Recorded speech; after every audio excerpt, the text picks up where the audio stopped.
I want to listen to podcasts that like sounds like I'm eavesdropping in on my friends having a conversation. It's okay to enjoy. It's okay to not take yourself super seriously. Like, people respond to it, people react to it. I think if you blindly like just stick by an opinion, you're going to be wrong in life.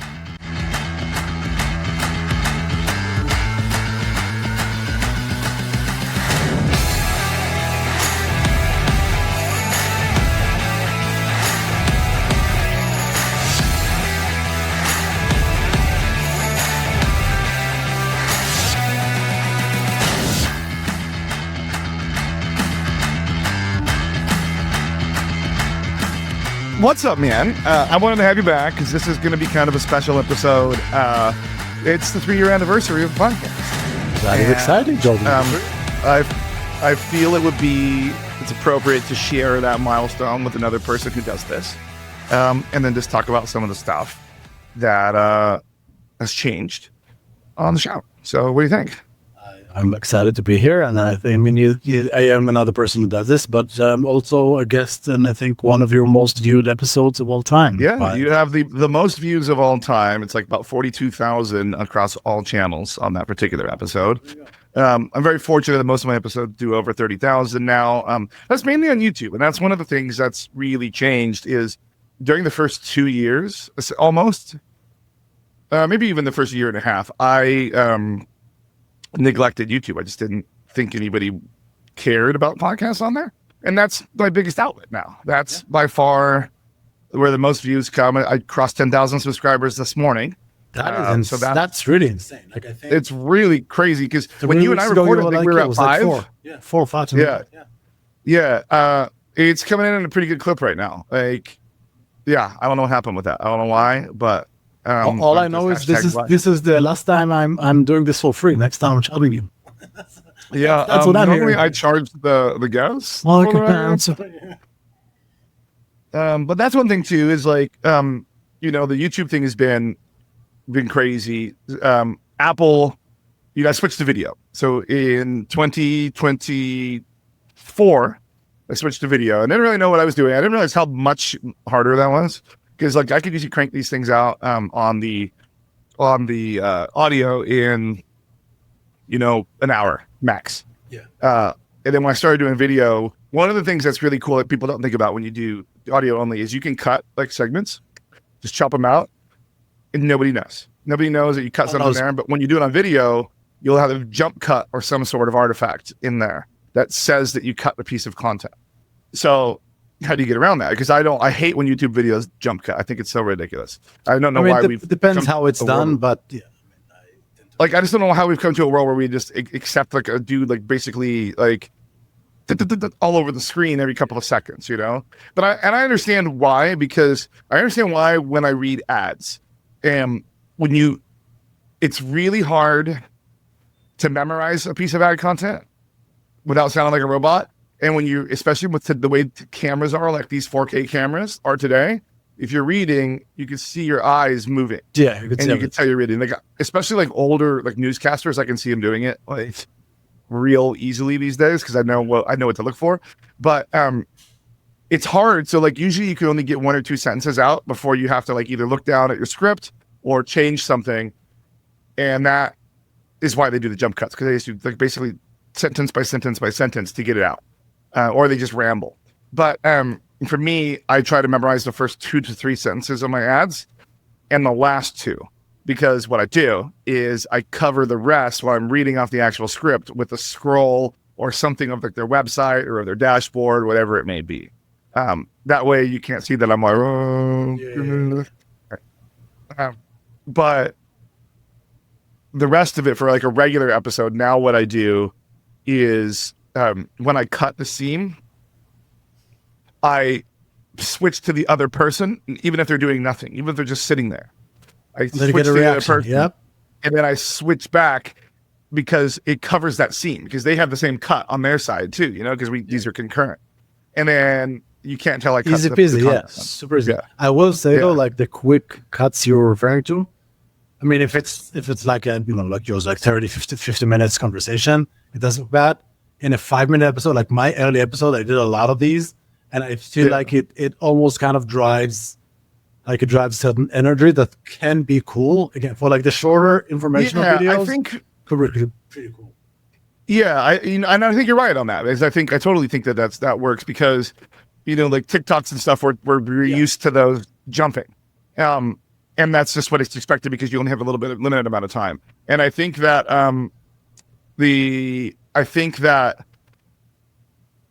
for like the 5-minute ones, like I was like even like the quick travel ones, where they're just trying to do, or like the cruising blogs. I watch a lot of those right now. Those. Like it makes sense to cut because then they're trying to get to the point. And I think just the way, like I'm guilty. I listen to podcasts at like 1.5% on the speed or 1.5x because like I'm like, let's get this over with. And then sometimes like I'll listen to it on regular speed, just not accidentally because it was like a holdover setting from when I listened to like I proofed my own show. It's so slow. I'm just so used to the speed now. And that's why even like the lady, when I was just having my photos taken like a couple of weeks ago, she's like, I can tell you that you speak very fast. And I was like, I think it's just what I'm used to now, so I could see how the cuts would keep the pacing going because you don't want to ramble like I'm doing right now. You switched to YouTube. You saw high subscribers. You have a lot more views and listen. Do you see? That's an interesting question I had for you. So you said YouTube. I mean, obviously YouTube has been transformation for you on YouTube. Yeah. Do you see an impact on Spotify and Apple Podcast because of Spotify YouTube? is an interesting one because I had to basically start over. So when I switched to video, what I was doing before was I used a service. It's called Podbean. No, it's no secret. And I upload the file there, and it pushes to every service for me. Mm-hmm. So it'll push to Apple, it'll push to Spotify, and it will push to YouTube. However, it does not push video to Spotify. And the YouTube quality was really low because they only allow a 1 gig file on Podbean. And these 4K videos that I upload are like 9 to 20 fucking gigs. They're huge files. And people want quality, but that's what you pump it for a week. You pump it for a week on LinkedIn because that's how long it takes you to upload the file, right? Yeah. Well, that's why. So what I had to do is I had to go get, when I started doing video, when I started doing like the 4K video, I had to get a new fiber line put in the house because I was using just old Spectrum copper, and it would take several hours, it felt like, to upload one of these things. So now what I do is I only push the files from in this room, which is hardwired in to the fiber, so I could push that file up in seconds. So you're not using Wi-Fi. You're like yeah. It's like it's even as it's hardwired, and that's only when I'm uploading. If I'm just like regular out there, like I'll sit out in the living room and edit and stuff like that. I edit in a program that's an online program. It's called Descript, and it's like always syncing, but it's like syncing just what the changes are. So it's pretty light on that. It's just like I won't get the full 1,000 or the 1 gig upload unless I'm plugged in. Yeah. Like it'll be like 300, 200, and even that is like I can't sit there for 15 minutes while it's uploading a file. Yeah, for sure. Did you see like an uptick also in Apple and Spotify listens, or it's on YouTube? No. So let's talk about what happened. So basically what happened is when I switched to video, I had to delete the existing Spotify, remove it, and then create a direct Spotify account so it would support video, and I had to re-upload all the original episodes. So you lost all the listens. Re-upload and then start the new stuff. And I think I had like 1,000 subscribers when I nuked it. And now it's like only got a couple hundred just because I don't push it that hard. 76 or 66% of people on non-YouTube listen on Apple. And then number 2 is just web browser from like Podbean or whatever it may be. So Spotify isn't a real big factor for my show for whatever reason. I think it's just more entertainment. People want to hear Joe Rogan over there, not Joe Harris, So at the end of the day. I would listen to you over there every other day. So, yeah, I mean, you should. I'm way more handsome. But I wanted to say this is why now you're getting the success because now you have your face all over the place. So what else that's the money maker. Yeah. That's right. And I got my beard all short right now, which it looks a little better when it's longer. But let me tell you another thing I've learned because with video, you got to do shorts. You know this. You do shorts. So it used to be. I went from this like little thing that was just like recording friends' conversations, cut it real easy, upload it, and be done with it, to like this whole workflow. And then we'll talk about the sponsors in a minute. That's a whole other beast. But like the shorts, because you have to prep it. So now I use a program called Opus to cut He does about 20 or 30 different clips for me, and I have to correct the captions because it's dog shit at that. Yeah, I remember one of the videos you sent me. I think I said fraud fighters, and it made it firefighters. Yeah, it sounds about right. Might be my accent, but no, because I mean, even the one the other day, it was saying goats. Like it would take good. If you said the word good, it would say it switch it to goat. Transcribe it. Don't know why. By the way, the correct answer, Jordan, was you don't have an accent, or you sound American. You don't have an accent. I mean, you get a little bit of an accent. Do I? Listen, not very much, honestly. Like you have a little bit, like you can still tell it's there, but like you're way more American than most. This is me making so much effort just to have like a normal English. If I'm speaking like in my normal accent, I'll be a different person. I'm Israeli. Okay, we'll have to see that one of these days. Yeah, get me drunk enough and I'll probably come out. So. But the short stuff is crazy because you have to test the thumbnail. Okay. And I'm not going to make it a custom thumbnail when I'm posting a short a day. Right now, I use a program that auto pushes my shorts to everywhere every day, one a day, for the whole 2-week release cycle. Yeah. But I didn't know it. So I always try to put the women out first, because usually women, I mean, it's just the way it is. Women usually get more clicks when they're the thumbnail. That's true on some of them, but for whatever reason, consistently, my face in the thumbnail gets a lot of clicks. I will say, I don't know I do know what it is. You're a handsome man, but also on my episode, the 2 shorts that had your face on it has the most views, like over 2,000. So on that one specifically, I'd like to think it's just because I was wearing a bright green hat. I mean, that might be. I mean, you never know. The algorithm picks up on stuff. Yeah, it might be like maybe I have a certain features that people like, but I'm sure people turn their heads when you're walking in the street all the time. Yeah, that's you know. But I do try to mix it up now and do if there's enough of me. Now I want to feature my guests because that's sometimes what they pay for, and that's sometimes what they're there for. So I don't. If I just wanted to show about me, there's already one of those in the space where they talk to themselves all day long. So that niche is fulfilled by her. But I want to feature my guest. So I try to not put my face on all the time, but apparently that's what gets people to click to watch the episode. So I rotate it now. Like I try to do every other one with my face and then the guest face, my face, the guest face. This seems good. And I also noticed you post shorts on your Instagram, Boxer. Does that get a lot of views, a lot of hits? No, a couple hundred on that. It's YouTube again. YouTube, once you get in the algorithm, like it really takes off. Yeah, no, I agree. I mean, I've seen tremendous success with YouTube when I started in YouTube, but it's never. If you listen to, like, I was watching one of the guys, the product guys from Instagram, was doing like a thing about like 2025, like state of the state, and he's basically saying like hashtags don't matter anymore on there. Like it's all real. It's all, yeah. So also, like, LinkedIn, by the way, I stopped using hashtags and it's working, like in posts. Just I put hashtags in today as a test, and I've got 2 total clicks. When I don't put any hashtags, I get way more clicks. Yeah, especially because like you have to like YouTube's the same way, but like the first sentence that you have matters. What you put there matters because it's gonna get truncated.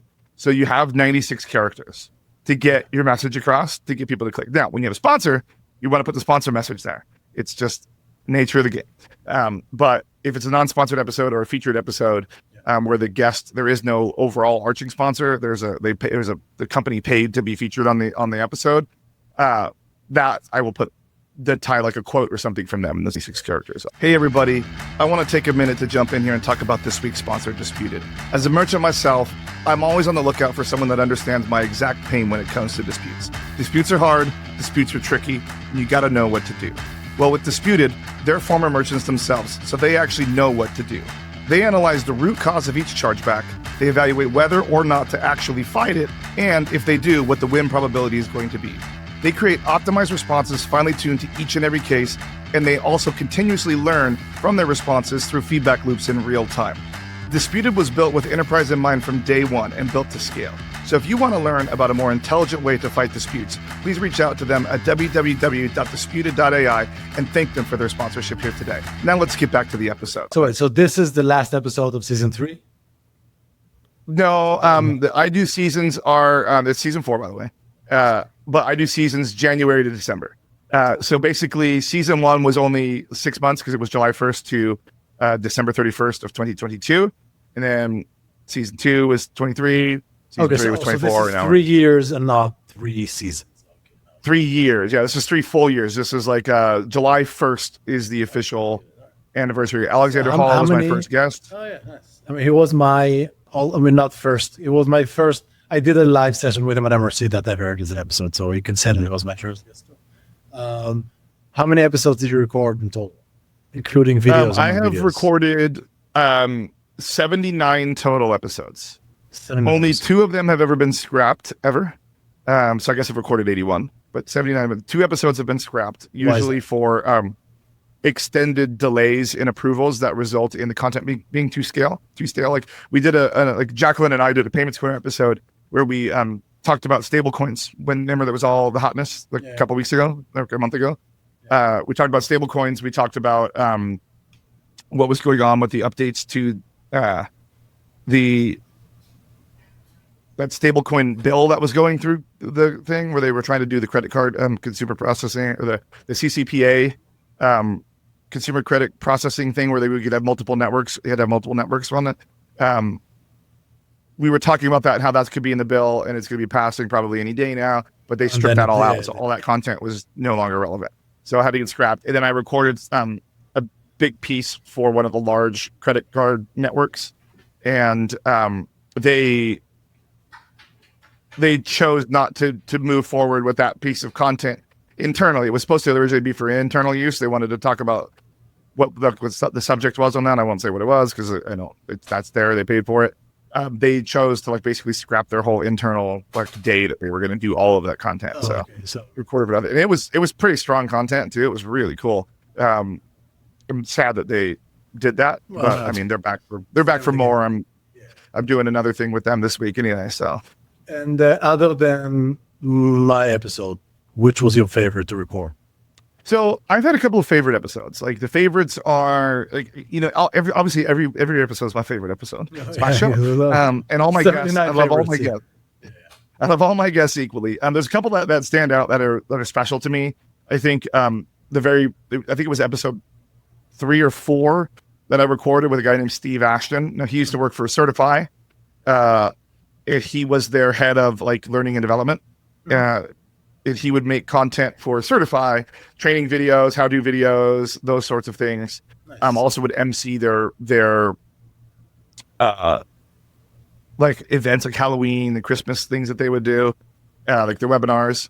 And he was also a podcast host on a show that I listen to every day. The only podcast that I listen to every day. It's called The Ralph Reports here well, it's everywhere because it's podcast, but it features Ralph Garman, who's used to be on K-Rock Morning Show, Kevin and Bean. He was the entertainment sports reporter. He also is a lot of the voices on the Family Guy. So anything that's not basically the woman or Seth MacFarlane's voice, all the impersonations, all that is all Ralph. And I loved him when he was on the radio. So when he started his podcast, I listened to that, and there was this Englishman named Steve Ashton on there. Long story short, I found out that it was the same Steve Ashton when they were doing an on-site visit at my office as a Ticketmaster. Messaged him. We became friends. We hung out in Nashville. We hung out a couple of times in LA when he'd come and do the live show.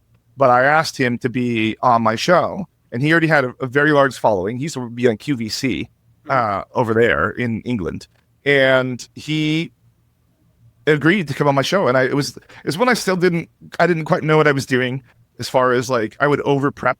So like I had like 8 pages of notes, all these different processes, and he came on and just did an emotional intelligence episode, and it's so good.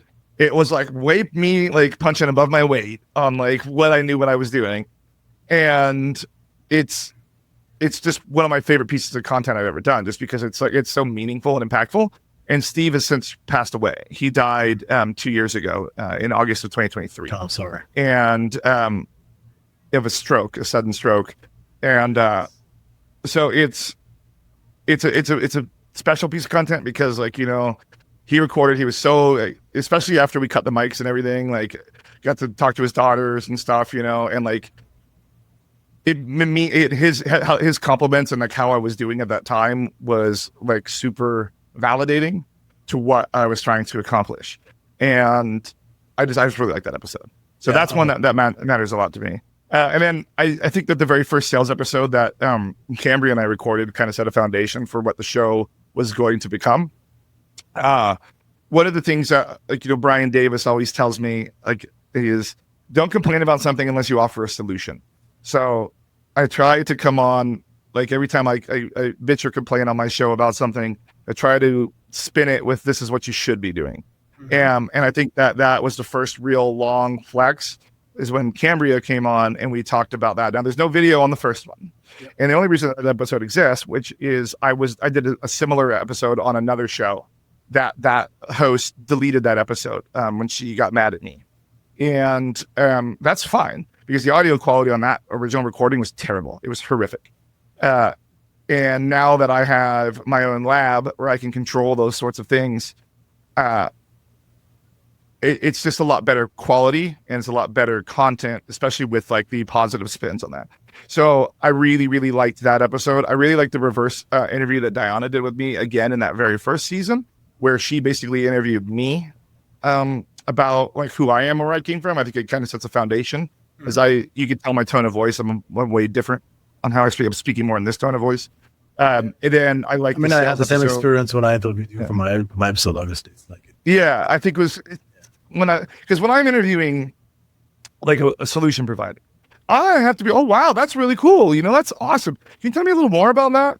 It's more of like a salesman tone. When it's this tone is how I'm talking to you when we're sitting across from each other at a bar. Yeah. We're having a conversation. And weirdly, this is the type of content, this meaningless, like just talking content that people like. I mean, but this is the most interesting thing, right? It's just typical. I mean, hopefully that we have something to offer other than just being yappers, but I think we do. And having a conversation, I'm genuinely interested in what you're saying right now, right? I want to add more. And I appreciate that. There's a couple more. But like Eduardo from Sardine, their marketing guy over there, told me a long time ago, he's like, I want to listen to podcasts that like sounds like I'm eavesdropping in on my friends having a conversation. He's I feel like I'm a part of it, but I'm not at the same time. And that's been, when he said that really stood out to me. So even as like we're still trying to make this new show with the neighbors, trying to get 5 dudes pinned down 30 minutes apparently. But like they always are asking, like, well, what are we going to talk about? I'm like, we're just going to talk like we're normally talking. Like, we have to do some edits. But you sit for 3 hours, you come out with 20 minutes content. It's fine. Yeah, and that's what I told him. I'm like, guys, we only got to do this like once a quarter, and then like we'll have a quarter's worth of content. But at the same time, it's just like people want to be like they're hanging out in the garage with us. Yeah, they want to feel like they're in there, and that's what I've tried to go into that mindset. Is like that. We were over there on Saturday night over at Lewis's house, and I'm just going to start bringing the lapel mics and just miking people up. And we're just going to have the conversation. We're not going to get video, but at least we'll have something in there. The two things you mentioned, like Eduardo and then Brian Davis, like it's so important because I think obviously the feeling that you're eavesdropping is one of the things that I think honestly drives like our cultural themes in the last, couple of decades, like reality TV and podcasting and social media, like stories, like it's live someone else's life, which is great. Well, yeah, and you also feel like these people you've never met, like you're in their inner circle. I mean, the Kardashians phenomena is this. They're like regular people, obviously now they're millionaires, but billionaires, whatever it is. But like when they started, it was like regular LA people trying to make it seem like they have more than what they actually do to offer. Yeah. And it worked out for them. But it's like, you kind of feel like you're living in their house. But then what Brian said, I really like, because how sometimes you're even like at work, there's like a meeting and there's this person who always complains about stuff. This is not right. This is not how it's supposed to be working. I hate this. I hate that. Then you go, you take lunch with them. They'll keep complaining. It's fine. It's fine to vent. Yeah. It's fine they want to vent. They want to get it out. But then you ask them, if it doesn't come with what should we be doing, like an alternative, then it's really hard to keep up with these people. Like they end up sucking the energy out of the room. Yeah. It's just complaining then. Yeah. Like, I think that Brian was like, was really onto something with that, and I've really tried to keep that, because I can complain all day long. I could just complain on the show all day long, and then nobody wants to hear it. Like, unless there's a solution. They need that. Okay, like that's what you need to ask. Anybody that complains, you'd be like, okay, so what should be done about that? Just what should be done about that? Yeah, you tell me.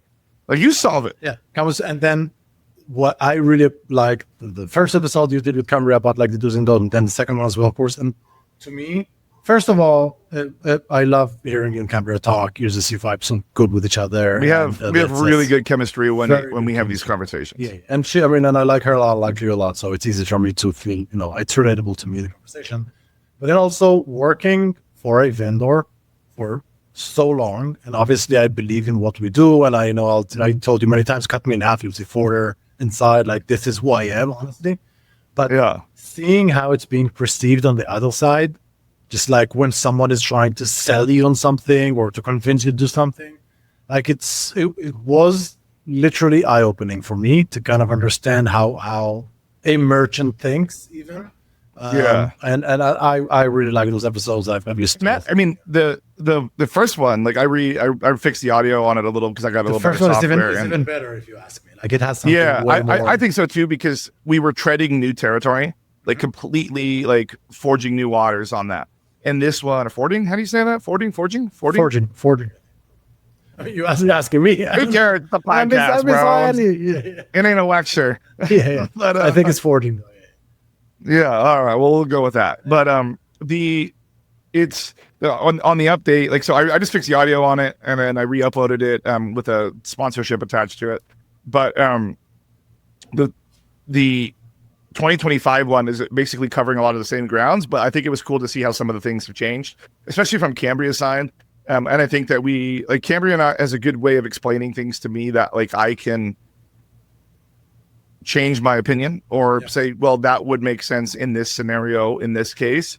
So she has pretty good examples, like for example, putting going around somebody to a different person at the company, which usually for me is a hard no. But in her defense on that, which I'll link that episode for everybody, it'll be up here if you're watching, and it'll be in the description if you're not. But it is, well, what if the person you're talking to wasn't actually the right person? Yeah. Like, what if they didn't know?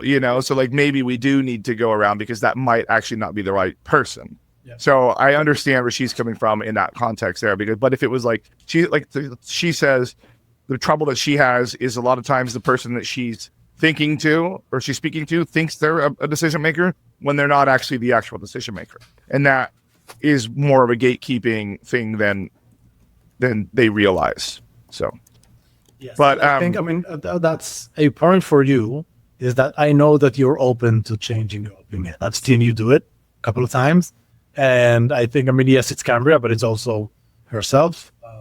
And this is, I think, once you understand that we're all doing our jobs, like as vendors, we have a job which is to expand and sell into other brands, and obviously you have a job of like making your work easier or to look better to your management or whatever it is.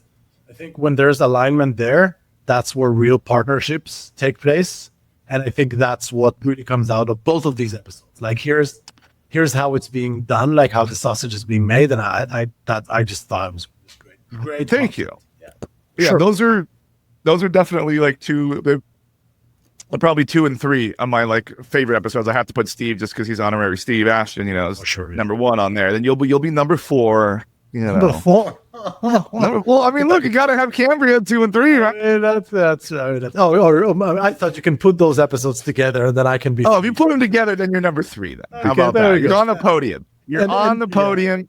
You're not just getting the participation. You're not saying it because I'm here on this episode, so I understand. But I will say, like, even like I said it on your episode, to your point, what you said is like I do have the ability to change my opinion. Now I think that everybody should. I think if you blindly like just stick by an opinion, you're going to be wrong in life. But like I talked about it on your episode, and that was one of the things that you asked me, like, what should I have done earlier in my career, or what should I have recognized earlier? And it's having an open mind about things like that, to be able to change my opinion on software, on politics, and all that. Like I definitely am in a completely different political party than I used to be, But there you go. I mean, look, I can tell you, I started my career as an analyst, very, very technical. Like I thought people like business people, sales, marketing, that's bullshit. They don't know what they're doing. They don't have real measurements. It's all luck. It's all timing. Anyway, at the end of the day, I'm connected with the merchant, and I convince them that always is good. But the time passes and you're opening up and you're exposed to other parts of the business. And hey, man, it's all crucial. Everyone's work is challenging and is hard, and it's like we're all supporting the same cause. And I just think, as a rule of thumb, to look down on other people thinking their job is easy or what they're doing is dumb or something like that. This is just like, that's not who I want to be. And I've learned a lot from like my life experiences. And I hope anyone who listens also would kind of take that with them. Like there's a lot more than what we see. Right? And for anybody that's listening to, like one of the things that I've found that helps me understand things that I don't understand, like departments I don't understand, and like what are we all working towards, is when people share their goals. Like what are they trying to do? We're trying to get X amount of views on TV, or we're trying to get our name in the back of every single magazine, that's just sitting at a bus stop. So then whatever I see them doing, I know it's working towards that end, and it makes more sense to me. Does that make sense? Yeah. Like when I know what they're trying to accomplish, it helps me understand what they're doing for the company's overall operational goal, I guess, at the end of the day. For sure. I will say, saying that you shouldn't judge a person until you walk a mile in their shoes, something like that. I mean, I don't think you need to go this far, but definitely if you try to understand. I ain't walking a mile. A mile, like a meter. But no, I think like being higher up in my companies now, like because I interface with like the department heads so much, I just know how it all fits together. And then I'm really transparent with my team where I want them to know what they're building. You know what I mean? Like I want them to know why we choose to do the things that they do. And that's why we have really high CSAT scores for my team, my staff themselves. Like they're very satisfied in their jobs according to surveys. And I think it's just because like I make sure that they understand what they're connected. You feel connected to the end goal. That's like, research proves that's what you need. That's what people aim in life, to feel connected to like the bigger, greater goal. Obviously it's like, it's only a workplace, but still you want to feel like you have influence, you understand what you're doing. And I think it's a lot, different management styles, but some people just like, no, just do whatever I tell you to do. And this is how we're going to run the business. And some people are way more transparent. And I know what the style I prefer. And obviously sounds like we're on the same page and it yields good results. Yeah. So let's talk about a couple more things. So I like doing the show live. I've done the show live in front of an audience twice. One of them was using lapel mics, which I won't do anymore because it doesn't create the illusion that you're watching a podcast. Mm-hmm. And then I did it another time at another company with microphones. And the microphones were on the table and they were recording, but they were not the audio that everybody was hearing in the room. Those were just for me, mostly props. But we used hidden lapel mics for the audio. Now that is a lot of fun. I think it's it doesn't translate well to watching it later, but like in the moment, it's really cool. And I would really like to do more of those. Like I'd like to do the show live more. Like I try to tell conferences too, like I have a whole new thing that I put up for live performances, that, people don't want to just hear a panel or have somebody talking at them all day. Like there is a level of entertainment that people at conferences will welcome. So I want to do the show live more. And like, I have this whole thing set up, like to talk about like why that people want to see, like they don't want to have panels all the time, be spoken at, like they want to like have like a funny version of what they're there for on stage too, that makes the content, so it breaks up the content a little bit. So I think that I would like that. Hopefully maybe some conferences will book me. Jared at Mag, my number. Julie at MRC, y'all know my number. Porter, you guys already booked me. You guys already booked me. We had a version. You actually were in an episode of What the Fraud before. We did the What the Fraud game show. I thought it was one of the best experiences I had. I think people loved it. Definitely, exactly like I said. It broke off I don't want to say boring because conferences aren't boring. It's like it's important. So when you do one day, like you do, like it's a little easier to digest all that same type of content. But it was like right smack in the middle of the day. Yeah. It breaks the fourth wall thing. It was interactive. It was. I think there was a lot of learnings from it, from like actual professionals, and it was very, very lighthearted and fun. which I think this industry and more industries need to be okay with doing things that are fun. Like it's okay to enjoy. It's okay to not take yourself super seriously. Like people respond to it, people react to it in a great people way. People like it, and like even if they don't, like they don't have to come and see it the next time, you know. Yeah. But they're like, especially like the younger people that are entering our industry, like they're used to stuff like this. Yeah. They want to see it. And it makes the content just so much easier to digest. And look, I'm not saying not having a whole bunch of graphs on the screen behind you, you know. And I'm not saying like let's joke around when we're catching fraud or like do our models like funny. That's not what I'm talking about. I'm talking about when we're generating content for conference. If there is a message you want to put out there, you can get it out there in so many different styles with so many different types of characters. And it's okay to play around with it. And I think that at the end of the day, that all works. And I'm happy to say that we're going to have probably something similar, maybe a little different, maybe similar. We'll see next year's impact. We're not supposed to be doing it, but you can look online. We've already published when it's going to happen. Yeah, it's out, isn't it? I got tagged in something last week. Yeah, it is out. But you know, I'm not here. I'm representing myself here, not for. Yeah, that's true. I'm trying to think, like, you know, I really like learning about new technologies that people are doing, like passkeys. I've had a couple episodes about passkeys, which are something I'm super like passionate about. I think we should passkey all the things and stop using passwords. The romance scam stuff that I just had from Charm Security was pretty cool. How they're trying to like basically do interdictions with like individual personalized interdictions to stop people from sending money to Bangladeshi scammers and all that.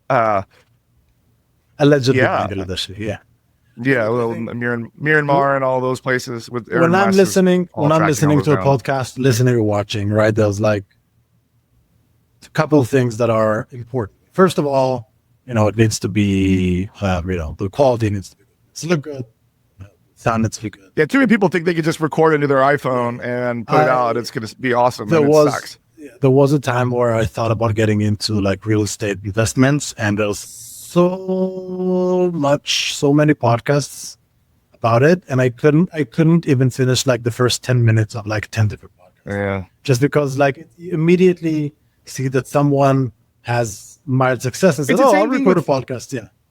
It's the same thing with YouTube content though. Like the same exact thing is like, there's so much garbage to get to like, that the stuff that like people know, like the Mr. Beast and everything, like those are so polished. But you know what? People are starting to fall away from the super polished, hyper polished YouTube videos and go back more to like the vlogging. One person with no music and none of that. Like that's big. That's big back right now. I see those, and I have to say, when I go like to a different country and I'm like looking for fun things to do, I would just do like, and it depends on your status. I'm like a 2-day trip in road with a toddler, whatever. And just a bunch of vlogs, and it's literally someone holding their phone and saying, I have this, and then I went here, and then went there. And you learn so freaking much from these. Like this is, I mean, and you do it like twice, like double times, whatever, just run through it. But it's even before like this cruise that we didn't go on. I had watched like 3 different ship tours of it. So I watched this Royal Caribbean blog guy. So I had like the whole thing planned out for like what I wanted to do, because I've already seen the ship and I've already seen like what the drinks look like and everything, you know. I think it's great. There's this new travel guy I've been watching, like Mike OK, where he goes to like super crazy like backpacks and like camps and goes like super crazy places. But again, it's just him, and he's got the same GoPro I have, the Hero 12 or whatever on the stick, and he just walks around with that, recording all day long, just talking into it and like going to crazy places. But I'm gonna get, I think, depending on the level of sponsorship that I get for next quarter, I think I'm going to get one of the DJI like selfie ones, because it has like horizon locking and it has interfaces with the microphones. Real easy. Hi bud. But they used to be $550, but tariffs, they were now $979. If any sponsors and like they fully announced that they were. We got to do our part. We all need to do our part and pay our additional taxes. You know, it's what the country needs. So I want to do more shorts like that. like where I'm walking around the conference and then like quick, like you do it, like quick interviews, you know, with people. What do you got today? Tell me 5-second elevator pitch. Go. Boom. And then I'll just upload those as shorts as like MRC. Yeah, I did a bunch of these. That's also good. Yeah. I mean, you can play around with it, right? You can do like a day in the life of a fraud manager in a conference. You could do like you waking up, going down to the show floor, in sessions, having lunch, talking to someone, drinking, whatever. That's like 30 seconds short, just to walk through a day. That's a good idea. Like, what's my conference routine like? Yeah. And like meeting. You know? Yeah. That's a good idea. So maybe I have plenty of money. I really like looking at it in the podcast account. I need 2 more of these cameras too. Yeah, and these are like then you can do these $1,800. Well, you got any other questions? Just kind of wanted to get on, talk about some of the stuff I like, you know, anything else? No, it's fun. Look, 3 years is a lot of time to keep going. And I think what's great is you've had success. Like you are. I never expected to get sponsors or anything. That was super weird when that happened, like being approached about that and how it works and then trying to find the numbers because the numbers are all over the place. I just got the first one the other day, which is an ad agency. Legitimate. I always ignore those random ones in emails that this one was legitimate, where they're looking to they have clients that want to place me reading ads on there, like the better helps and those sorts of things. You know, no, that's awesome. We're going back and forth on every podcast. Every podcast I hear has BetterHelp sponsoring. Yeah, I mean, they tend to be spending a lot of money. I don't know why. I hope it's not BetterHelp, but we're going back on the price, and the price is pretty good. I can't put it on episodes that are already sponsored. Because that would be sponsored by somebody in the industry, but there's other ones, you know, like with features, they're not exclusive. And then sometimes I just put out unsponsored content just because I want to keep putting the content out. Yeah. And right now marketing budgets are strained. So it's funny how you find yourself generating content to get sponsorships and not the other way around. Yeah, because I just was making content for the fun of it, and then people started paying me for it, and then they started having opinions and demands. Yeah. Well, I'm sure BetterHelp, if the end up being sponsors, would not care too much. Yeah, they have a pretty big portfolio of partners they work with, so hopefully it's going to be some more like the NordVPNs or something like that. Yeah. Well, thanks for being a part of my journey. Can't wait to do the live show at Impact. And anybody else that wants to book me for live shows, I am available for conferences for a very reasonable fee. Yes. And I will see you probably a couple of times before Impact. And I'm honored to have been asked to come to here to celebrate 3 years. It's it's thank you. And I'm happy you're back safe. So am I. I'm happy think about it. You would have been after the cruise spending the same amount of money by now. So it's like it's the same thing. It's nothing happened, right? Yeah. 100%, bro. Yeah, you drank the same amount. Just want you to know, I don't get the cruise money back. That money's gone. And I had to go out this weekend and pay for drinks, which I already paid for on the cruise. Yeah. So that was super cool. So we really need more sponsors. We need more sponsors. You guys, sponsorships at fraudboxer.com. Send an email. I'll send you back a proposal. We can get started tomorrow. At half price to cover Jordan's. Yeah, let's not get crazy now. All right. Thanks again, man. First. Hey, everybody. Thanks for listening to this week's episode. Again, I want to thank Disputed.ai for making it possible. With Disputed, since they're former merchants, they understand my pain every day when I'm fighting chargebacks. Disputed has created the most advanced chargeback management platform for enterprise, backed by extensive expertise and a commitment to that partnership to get you the best possible results. They analyze the root cause of each chargeback, evaluates whether or not to fight, and even the win probability. They create optimized responses, finely tuned for each and every case, and they continuously improve over time using feedback loops. So please take some time out of your day to visit them at www.disputed.ai to learn more about an intelligent way to fight disputes and thank them for partnering with us today. We'll see you in a couple of weeks.